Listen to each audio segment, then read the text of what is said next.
주님께서 여러분과 함께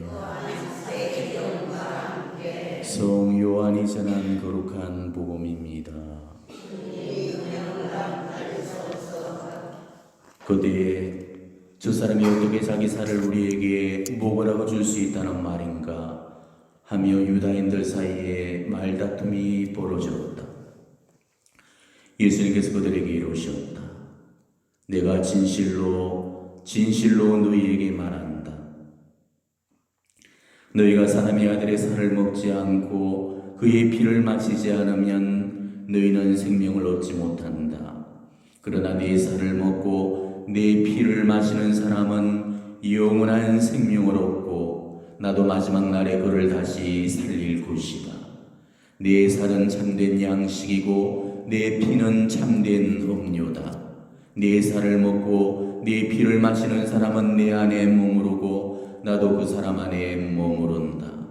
살아계신 아버지께서 나를 보내셨고 내가 아버지로 말미암아 사는 것과 같이 나를 먹는 사람도 나로 말미암아 살 것이다. 이것이 하늘에서 내려온 빵이다. 너희 조상들이 먹고도 죽은 것과는 달리 이 빵을 먹는 사람은 영원히 살 것이다. 이는 예수님께서 가파나움 회당에서 가르치실 때 하신 말씀이다. 주님의 말씀입니다.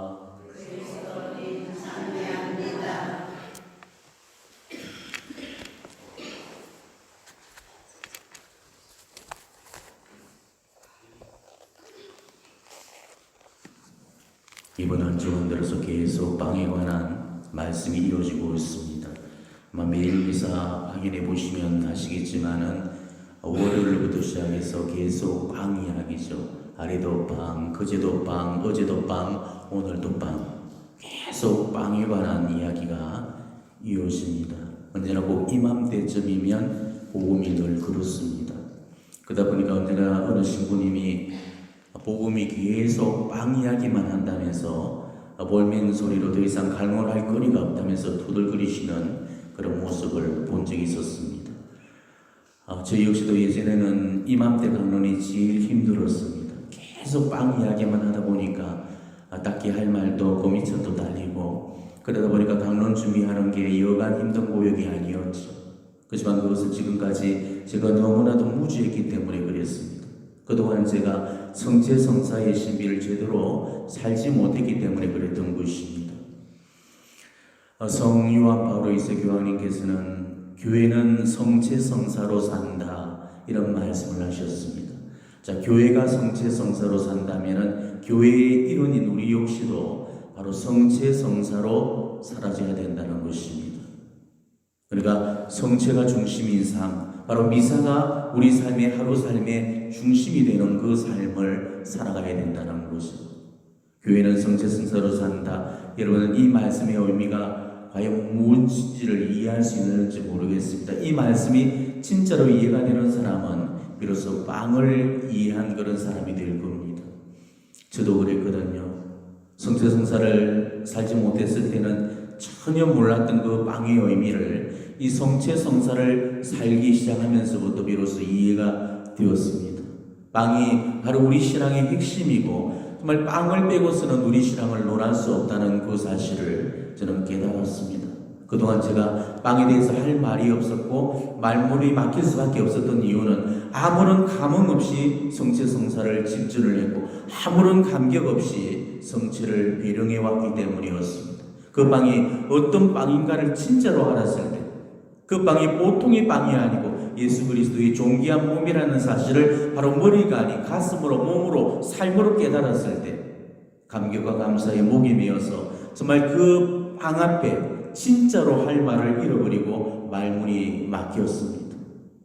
도대체 이 세상에 어느 신이 자신을 희생시켜서 자기 몸을 인간의 먹잇감으로 내어준 적이 있었습니까? 이 세상 어느 신도 자신을 먹이로 내준 신은 단 하나도 없었습니다. 오히려 많은 잡신들이 인간을 먹잇감으로 희생전에는 피를 흘리게 했을지는 모르겠지만 자신의 피만큼은 흘리지 않았죠. 그렇지만 우리 주님은 달랐습니다. 우리 주님은 당신의 그 존귀한 몸을 우리 인간의 미천한 먹잇감으로 내어놓으셨습니다. 최후의 만찬 석상에 그 마지막 가시는 길에 너희는 모두 이것을 받아 먹으라, 너희는 모두 이것을 받아 마셔라 하시면서 당신의 살과 피를 내어놓고 가셨습니다.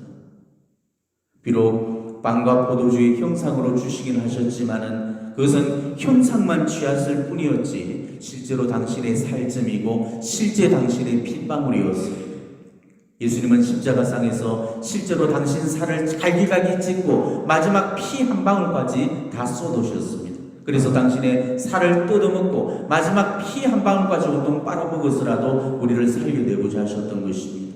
이 참된 생명의 빵을 못 먹어서 제정신이 아닌 그 사람이 이 빵을 먹고 정신을 차리고, 이 빵을 먹지 못해서 죽어가는 사람이 이 빵을 먹고 이 세상에서만 생명이 소생되는 것이 아니고 영원히 살게 하시려고, 그래서 당신의 몸을 우리의 빵으로 내어주셨던 것입니다. 그래서 우리는 분명히 노래하죠. 나 그를 사랑하여 나 그를 살게 하리, 나 그를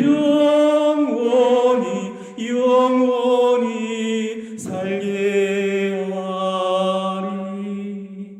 얼마나 사랑했으면 그랬겠고, 오직 사랑했으면 이렇게 했습니까? 자기 살점을 떼내어서 먹여줄 그런 사랑이라면 이거는 보통의 사랑이 아닌 거죠. 성 토마스 아퀴나스의 성체 참여가인 아도로테에 보면은 그 펠리칸이라는 그 새가 나오죠. 사랑 깊은 펠리칸 주 예수님, 이 대목 나오죠. 예. 이 펠리칸이라는 이 어미새는 새끼들을 부양하기 위해서 자기 몸을 먹이로 내어 놓는다고 그럽니다. 평소에는 넓은 턱 주머니 속에 먹이를 잔뜩 집어넣어 놨다가 새끼에게 하나씩 꺼내서 먹이는데, 몇손 기호를 그 나는 동안에는 새끼에게 먹일 먹이가 없어지게 되면은 자신의 가슴팍에서 살찜을 떨어내서 그렇게 새끼한테 먹이고 자신의 피를 마시게 하고 결국은 어미가 죽어가게 된다고 그럽니다. 토마스 아퀴나스 성인께서는 이 예수님을 이 펠리칸 새에다가 비유를 하셨습니다. 어미가 새끼를 살리기 위해서 자신을 먹잇감으로 내어놓았듯이 우리 주님께서는 우리 인간을 살리기 위해서 당신 자신을 먹잇감으로 그렇게 내어놓으셨다는 것입니다. 제가 언젠가 백혈병으로 죽어가는 아이의 임종을 지켜준 적이 있었습니다. 아주 돌망돌망하니 참 순하고 착한 아이였는데 무척이나 저를 좋아하고 잘 따랐습니다. 근데 임종이 갖고 왔던 그 무렵부터는 의식도 없고 이 산소 호흡기에만 연명한 채 지내고 있었죠. 근데 어느 날 갑자기 맥박이 뚝 떨어지면서 아이가 숨을 놓아버리는 거였습니다.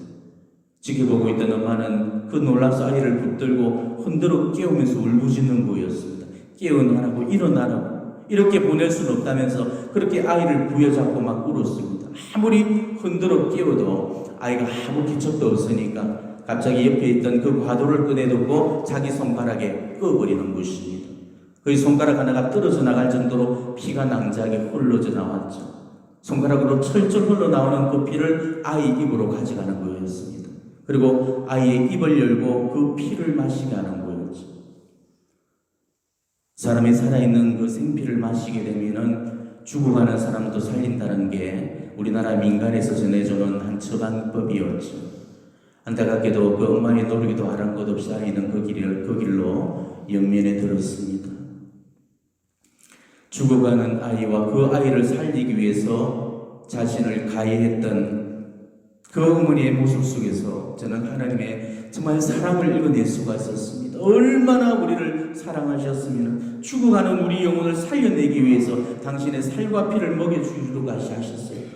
우리가 어떻게 이런 주님의 사랑을 우리 머리로서만 이해할 수가 있겠습니까? 저는 이 성체성사가 우리 하나님 사랑의 극치고 우리 하나님의 자비가 주시는 최고의 선물이라고 저는 감히 말씀드리고 싶어요.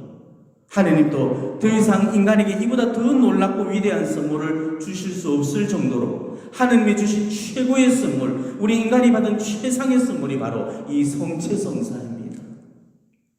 우리는 지금 이런 성체성사를 어떤 자세로 참여를 하고 있고 성체를 어떤 마음으로 배령하고 있는지 깊이 성찰해 보셔야 됩니다. 만일 우리를 향하는 그 하나님의 사랑을 10,000분의 1이라도 깨닫는다면 지금 우리의 이 미사와 영성지는 분명 지금과 같은 그런 미사 참내, 지금과 같은 성체 배령은 하지 못할 겁니다. 오늘 독서에서도 보듯이 무지했던 그 사울이 예수님을 참되게 만났을 때 그가 어떻게 예수님을 모셨는지 우리는 오늘 복음에서 똑똑히 볼 수가 있습니다. 우리의 미사 참례도 이래야 되는 거고 우리의 성체 비령도 이래야 됩니다. 우리가 하는 미사 참례 성체 비령이 의미도 제대로 모른 채로 행해지고 있다면 우리는 지금 바울 이전에 바로 사울의 모습으로 예수님을 만나고 있는 것입니다. 우리는 바울의 모습으로 예수 그리스도를 만나야 됩니다. 그래야만 성체 성사의 신비에 참되게 눈뜰 수가 있습니다. 우리의 미사도 바로 이 바울 사도처럼 다마스커스적인 그 체험의 순간이 되어져야 됩니다.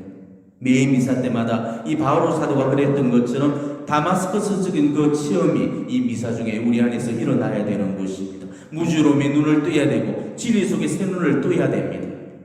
그래야 우리가 이 미사를 통해서 실제로 예수 그리스도를 만날 수 있는 것이죠. 사제의 축성을 통해서 빵과 포도주가 예수 그리스도의 몸과 피로 실체 변화가 되고 또한 실체 변화된 그 성체 안에 예수 그리스도께서 실제 현존한다는 이 사실, 우리는 이것을 머리만이 아니고 온몸으로 믿고 받아들일 수 있어야 됩니다. 성체 성사는 결코 하나의 상징적인 행위가 아닙니다. 받아 먹으라 나의 몸이다, 받아 마시라 나의 피다, 이 말씀은 단순히 상징적인 말씀이 아니십니다. 실제로 당신의 몸을 주신 거고 실제로 당신 피를 주신 거고 그걸 성사로서 제정해 주셨던 겁니다.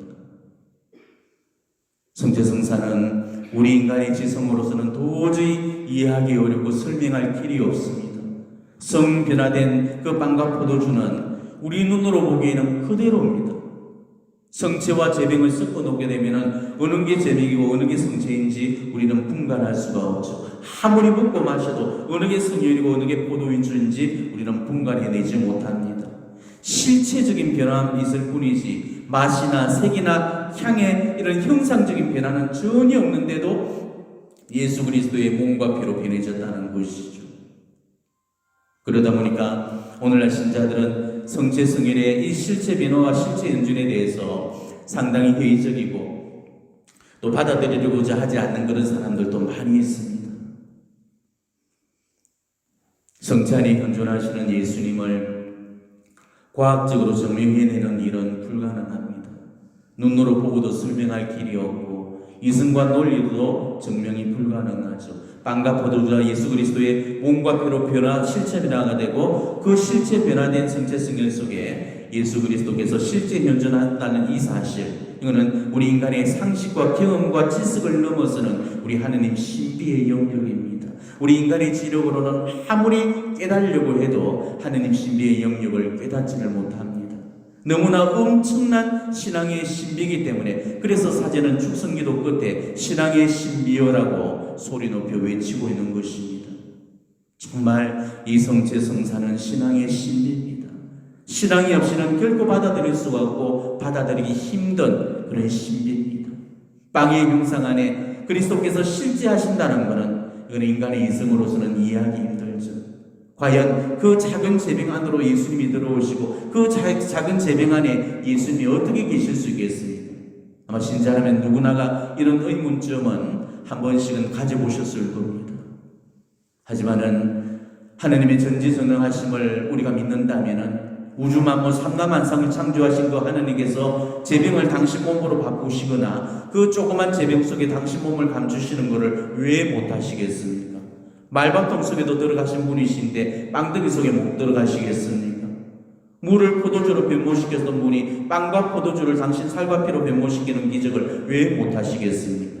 가브리엘 대천사의 말씀대로 하느님께는 불가능한 일이 없으신 겁니다.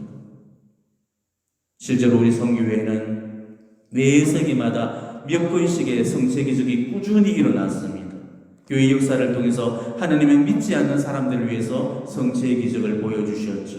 그래서 우리에게 전 세계적으로 익히 알려진 것이 란치아노의 성체 기적, 시에나의 성체 기적, 볼세냐, 즉 오르비에토의 성체 기적이 있지만은 이 빵과 포도주가 살덩이와 피로 변모된 그런 기적은 전 세계적으로도 수도 없이 일어났습니다. 많은 성체 기적이 일어났지만은 일일이 다 소개하기도 시간 관계상 무리이고 또 그걸 입증하겠다면서 성체 기적까지 덜먹일 이유는 없습니다. 왜? 기적이 중요한 게 아니죠. 자, 기적이라는 것은 믿지 않는 사람들을 위해서 일어나는 것입니다. 믿지 않는 사람들을 믿도록 하기 위해서, 그래서 기적이 베풀어지는 거죠. 믿지 않았기 때문에 토마에게 예수님이 나타나셔서 당신의 손과 옆구리를 보여주셨잖아요. 자기 눈으로 확인하지 않았다고 믿지 못했던 그 토마에게 예수님께서 하셨던 말씀을 다시 한번 상기해 보시기 바랍니다. 의심을 버리고 믿어라. 그러면서 예수님은 말씀하십니다. 보지 않고도 믿는 자는 행복하다. 우리가 드리는 이 성체성사 속에는 거짓도 속임수도 없는 진실이 숨겨져 있습니다. 그것은 바로 우리를 향한 예수님의 무한한 사랑과 자비라는 그 진실입니다. 세상 끝날까지 우리와 함께 하시기 위해서, 우리의 영혼이 되어주시기 위해서 예수님은 성체성사를 제정하시고 지금도 그 성체성사 안에 머무르고 계시는 겁니다. 얼마나 우리를 사랑하셨으면 당신의 몸을 다 주시려고 하시겠습니까? 얼마나 우리가 함께하고 싶어 하셨으면 그 조그만 제병 속에 들어갈 생각을 다 하셨겠습니까? 얼마나 우리를 사랑하셨으면 제병 속에 숨기고 감시 속에 갇히시기를 원하셨겠습니까? 어떻게 이런 생각을 다 하실 수 있으셨겠습니까? 때문에 이 성체성사는 우리 예수님의 놀라운 발명품입니다. 하느님이 행하신 기적 중에 가장 놀라운 기적이 바로 성체성사의 기적입니다. 하느님도 이보다 더 큰 기적은 앞으로도 행하실 수 없을 것입니다. 우리가 아무리 이 예수님의 사랑을 깨닫는다 해도 성체 안에 현존하시는 이 예수님 사랑의 무한한 깊이를 우리는 결국 깨닫지 못할 것입니다. 이런 예수님의 사랑을 우리가 진짜로 깨닫는다면 제병이 살덩어리가 되는데 우리는 집중하지 않습니다. 하늘에서 성체가 떨어진다든지 입속에 영했던 그 성체가 예수님의 살덩이로 변한다는데 초점을 맞추지 않습니다. 그거는 성체성사의 본질이 아니기 때문이죠. 바로 성체성사의 본질은 예수님의 사랑입니다. 성체의 기적은 믿지 않는 사람들에게나 당신恩조를 믿도록 하기 위해서 주어지는 것이지 그 이상도 그 이하도 아닌 것입니다. 성체의 기적이 성체성사의 모든 것이냐 생각하는 것, 이런 크게 잘못된 것입니다. 성체의 기적은 성체성사의 기적에 비한다면 그는 너무나도 작은 기적에 불과한 것이죠. 성체성사 이 자체가 그야말로 기적 중에 기적인 것입니다. 제병이 살덩이로 변하는 게 기적이 아니고 예수님의 몸을 내가 모신다는 게 기적이고 내가 예수님과 결합된다는 게 기적입니다. 세상에 또 어떤 방법이 있어서 이런 유한한 인간이 그 무한하신 하느님을 모실 수가 있고 하느님과 결합할 수 있는 방법이 어디가 있겠습니까? 예수님은 이 성체성산에 현존하시기 때문에 예수님을 만날 수 있는 가장 확실한 방법은 우리는 미사 성제를 통해서입니다. 내가 지금 드리는 이 미사는 우리 주님께서 나를 위해서 마련해 주신 사랑의 성사라는 사실을 우리는 깨달아야 됩니다. 주님은 오늘도 이 미사 속으로 나를 만나러 오십니다. 나를 만나시기 위해서 저 천상보좌를 비우시고 이 사제의 손과 입을 통해서 인간의 비천한 인성 안으로 들어오시는 겁니다. 비천한 인간이 하느님을 뵙는 것도 영광일진데 하물며 그 비천한 인성 속에 거룩한 신성을 모실 수 있다는 것, 이거는 말이 되지 않은 일이죠. 이 은총은 하늘의 천사들도 가지지 못한 은총이었습니다. 그렇기 때문에 천만 천사들이 씻어오고 있고 억조 창생이 부러워할 그런 은총들을 지금 우리가 누리고 있는 것입니다. 이 얼마나 가슴 떨리고 감개무량한 일이겠습니까?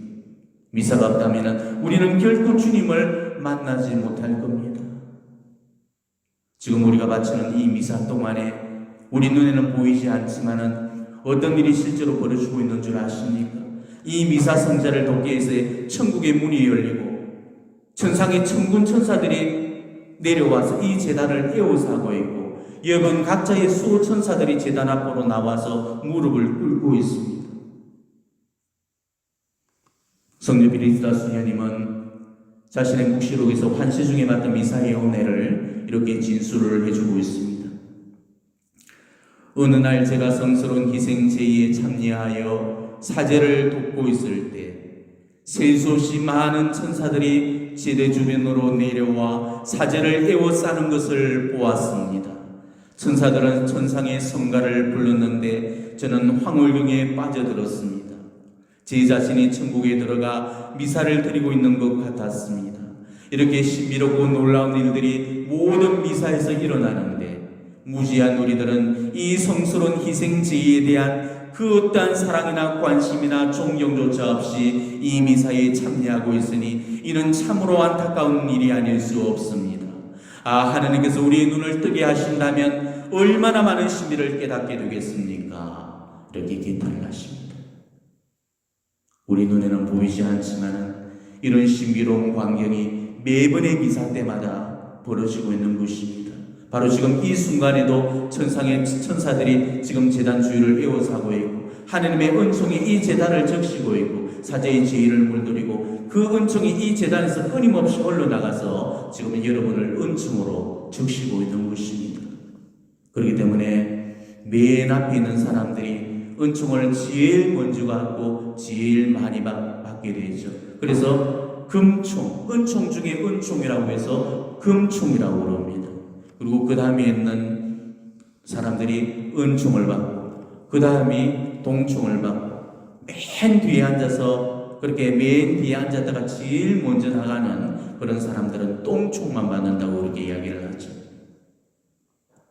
지금도 여러분의 수호 천사들이 이 중앙 통로에 줄을 지어서 여러분의 희생 제물과 청혼을 하느님 대전에 바치기 위해서 대기를 하고 있습니다. 하느님 왕국의 모든 성인 성녀들이 지금 이 제단 앞으로 나와서 절을 하고 있습니다. 우리 성모님마저도 바로 이 감실 앞에 무릎을 꿇고 제단을 향해서 손을 모으고 계십니다. 이게 바로 지금 미사 중에 일어나고 있는 영적인 광경입니다. 제가 여러분들에게 소개해드리면서 계속적으로 읽어봐라고 그만큼 요청했던 이 거룩한 미사라는 이 책을 읽어보신 분이라면 제 말씀을 이해하실 겁니다. 이 카타리나를 통해서 주어지는 이 거룩한 미사의 신비에 대한 이 심오한 가르침을 우리가 읽는다면 아마 여러분도 이 미사를 절대로 함부로 여기거나 소홀히 취급하지 못할 것입니다. 솔직히 저도 사제로 살아면서 주님께 너무나도 큰 불교의 죄를 짓고 살아왔습니다. 주님의 이 거룩한 미사를 습관적인 의무 행위로만 봉헌하면서 그렇게 살아왔습니다. 그래서 미사 드리는 자체를 굉장히 귀찮게 여긴 적도 많았습니다. 준비 없이 이 제단에 오른 적도 많았고 분심으로 들었던 그런 미사들이 제 삶의 대부분이었습니다. 마지못해서 드렸던 미사, 대충 띄우다시피 드렸던 그런 미사도 있었죠. 입당 시간에 쫓겨서 준비도 못한 채로 서둘러 제단을 올랐던 적도 한두 번이 아니었습니다. 사제 삶이 더하면 더할수록 그렇게 나태하고 안일한 마음으로 이 제단에 오르는 일이 더욱 잦아졌습니다. 입당 시간은 자꾸만 늦춰지고 미사 시간은 점점 짧아져 갔죠. 이렇듯 저희 미사는 늘 준비하는 안 하는 채로 봉헌이 되었습니다. 이렇게 저는 10년 세월을 정말 무지한 미사만을 봉헌하면서 살아왔습니다. 어떤 떨림이나 감격도 없었습니다. 신자들을 위해서만 미사를 들어주는 그런 기기에 지나지 않았습니다. 제 손과 입이 무엇을 행하는지조차도 몰랐습니다. 제 손을 통해서 축성된 그런 그리스도의 몸이었고 피였지만은 저한테는 여전히 축성된 제병이었고 축성받은 포도주에 지나지 않았던 것입니다. 그렇게 저는 무덤덤하게 성체 성혈을 배령했습니다. 수천 번의 미사가 그렇게 봉헌이 되었습니다.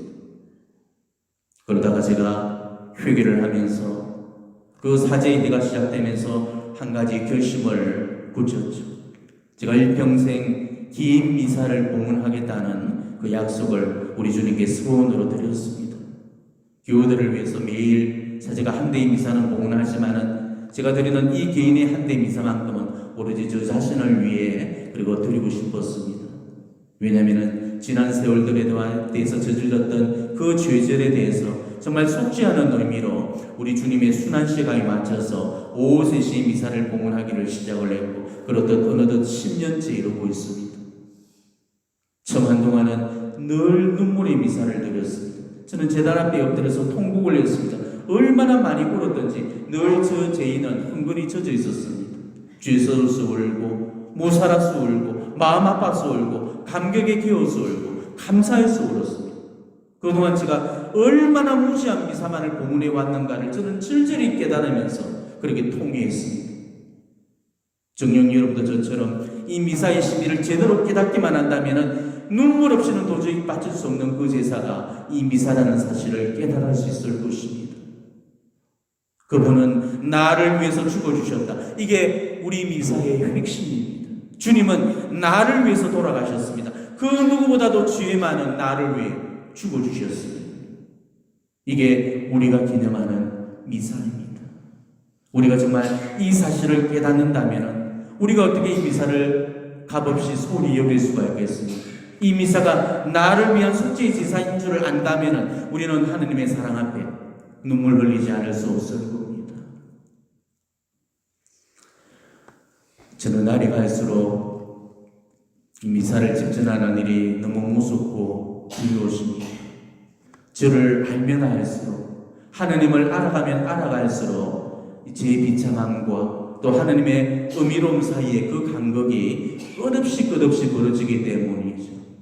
어떻게 이런 벌레만도 못한 인간이 이렇게 하느님을 섬길 수 있는지, 정말 곱씹을수록 부족하고 모자라는 그런 사제라는 사실을 고백하지 않을 수가 없습니다. 저 같은 인간을 이 하느님의 거룩한 제단에 사제로 세워주는 것 그 자체가 기적 중에 기적인 것이죠.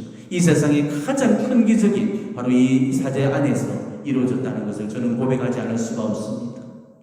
지금 제가 이 제의를 차려입고 행하고 있는 이 일들이 무슨 일인지를 생각하면 더러 겁이 날 때가 많습니다. 제 손과 입이 하느님의 몸을 축성하는 손과 입이 된다는 그 사실에 저는 극심한 두려움을 느낄 때가 많습니다. 하느님이 제 손과 입에 순명하신다는 게 얼마나 두렵고 무서운지 모릅니다. 이 죄만큼 미천한 그런 죄인이 감히 거룩한 하느님을 불러드리고 제가 끊는 이 손짓 한 번에, 제가 명하는 그 명령 한마디에 하느님께서 순명하셔서 바로 하늘 보좌를 비시고 내려온다는 그 사실이 때로는 감당이 안 될 만큼 두려울 때가 많습니다. 미사의 신비를 깨달은 이후로 주의 미사는 예전과는 완전히 달라졌습니다. 미사의 신비를 깨닫고도 예전 그대로의 모습의 그런 미사를 드릴 수는 없을 겁니다. 저는 솔직히 미사를 드리고 나면은 탈진이 일어납니다. 몸의 진이 다 빠져버리고 기가 다 빠질 만큼 저는 미사에 집중하기 때문이죠. 저는 이제는 예전과 같은 미사는 안 드립니다. 이제는 눈물과 감격으로만 남은 미사를 봉헌하면서 살 겁니다. 들어도 부족하기만 했던 이 속죄의 제사를 일생을 다 하는 날까지 그렇게 아낌없이 드리다가 갈 겁니다. 여러분들도 이 미사 정말 거룩하게 봉헌하시기를 바랍니다. 몸에 진이 다 빠져서 탈진이 될 만큼 온 마음을 집중해서 이 미사에 바쳐지기를 바랍니다. 내주 하느님을 마음을 다하고 목숨을 다하고 정신을 다하고 힘을 다해서 그렇게 사랑하고 공경하시기를 바랍니다. 성요한 바로 이세 교황님은 미사 성제의 시비를 감사드리면서 인생 말년에 이런 고백을 내놓으십니다. 56년이 넘는 긴 세월 동안 저는 날마다 성체와 성작을 황홀한 눈으로 바라보았습니다. 그분의 고백 앞에 정말 부럽고 부끄러지지 않아요? 우리는 성체와 성작을 얼마나 황홀한 눈으로 바라봤는가를 각자가 성찰해 보셔야 됩니다. 하느님의 어린 양을 외치면서 바쳐져 들었던 그 성체를 바라보면서 우리가 얼마나 황홀한 공경을 드려왔는가를 다시 한번 깊이 성찰해 보셨으면 좋겠습니다. 우리도 그런 황홀한 눈으로 우리 주님의 성체 성녀를 바라봐야 합니다. 이 놀라운 신비를 정말 정성을 다해서 받들면서 성스럽고 거룩하게 봉헌이 되어야 될 것입니다. 우리 대다수의 신자들이 미사 성제에 대해서 너무나도 무지합니다. 물론 미사 성제를 온전히 이해한다는 것은 불가능하죠. 그렇지만 우리가 이 미사의 신비를 조금이라도 깨닫는다면 우리는 지금 같은 미사 참례는 결코 하지 않을 겁니다. 피에텔레천의 비오 신부님은 이런 말씀을 하셨죠. 만약 사람들이 미사 성제의 가치를 진짜로 이해한다면 미사 때마다 너무나 많은 사람들이 성당으로 몰려와서 경찰의 동원이 필요하게 될 것입니다. 이런 고백을 하십니다. 우리의 미사는 지금도 부족하고 모자랍니다. 우리는 여전히 분신과 조롱으로 미사에 임합니다. 잡담과 소란 속에서 이 미사를 준비합니다. 우리는 지금까지 수백 수천 번의 미사를 그렇게 봉헌해 왔습니다. 이 미사 동안 단 한 번도 우리 주님을 향해서 사랑한다고 고백하지 못한 채로 그렇게 미사를 끝내버렸습니다. 우리는 언제쯤이면 정말 미사다운 미사를 단 한 번이라도 제대로 봉헌할 수 있을지, 언제쯤이면 우리 인생에서 가장 아름다운 그런 미사를 봉헌하고 갈 수 있을지, 평생 단 한 번만이라도 하나님 보시기에 정말 합당한 미사가 봉헌되었으면 좋겠습니다.